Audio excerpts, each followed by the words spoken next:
अंधी गली का आखिरी दरवाजा। गांव के आखिर में एक तंग सी गली थी। लोग उसे अंधी गली कहते थे। कोई वहां रात को नहीं जाता था। वो जो भी इस गली के आखिरी दरवाजे तक गया वापस आ तो गया, मगर वैसा नहीं रहा। एक दिन शहर से एक लड़का आया। नाम था नौमान। वो बहुत बहादुर बनने की कोशिश करता था और हकीकत में थोड़ा सा बेवकूफ भी था। गांव वालों ने कहा, बेटा, अंधी गली में कमरा खाली है, मगर वहां मत रहना। नौमान हंसा, भाई, मैं शहर का हूं, भूत मुझसे डरते हैं। ये जुमला बाद में उसे बहुत महंगा पड़ा। पहली रात के ठीक 2:13 पर दरवाजे पर 3 हल्की दस्तकें हुई। नौमान ने कंबल में मुंह छिपा लिया, फिर खुद ही बोला, ओए नौमान, डर मत, शायद बिल्ली होगी, और अगर भूत हुआ तो इससे किराया मांग लेंगे। वो हिम्मत करके दरवाजा खोलता है। बाहर कोई नहीं, सिर्फ जमीन पर पड़ी एक पुराने जमाने की गुड़िया, जिसकी एक आंख बंद थी और दूसरी सीधा उसे देख रही थी।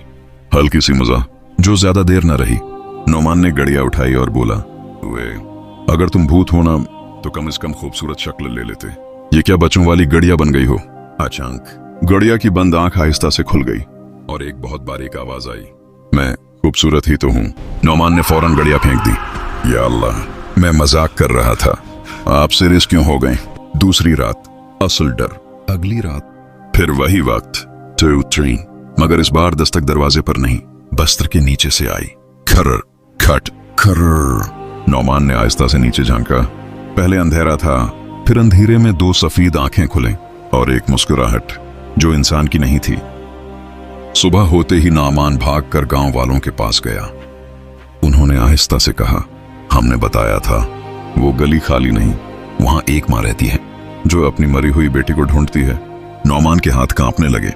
सबने सिर झुका लिया। आखिरी रात, नौमान ने फैसला किया, आज आखिरी रात, फिर मैं यहां से भाग जाऊंगा। इस बार दरवाजा खुद ब खुद खुल गया। गली में एक सफेद कपड़ों वाली औरत खड़ी थी, हाथ में वही गड़िया, उसकी आंखें खाली। तुमने मेरी बेटी को बुलाया था ना? तुमने कहा था वो खूबसूरत नहीं। नौमान रोते हुए बोला, आंटी, गलती हो गई, मैं वापस शहर चला जाता हूं, आप आराम करें। औरत ने मुस्कुराकर कहा, अब तुम कहीं नहीं जाओगे क्योंकि मेरी बेटी को नया दोस्त मिल गया है। अगली सुबह गांव वाले दरवाजा तोड़कर अंदर गए। कमरा खाली था, सिर्फ बिस्तर पर एक नई गड़िया पड़ी थी जिसका चेहरा बिल्कुल नौमान जैसा था और दीवार पर खून से लिखा था, 2-13 आज भी खेलेंगे।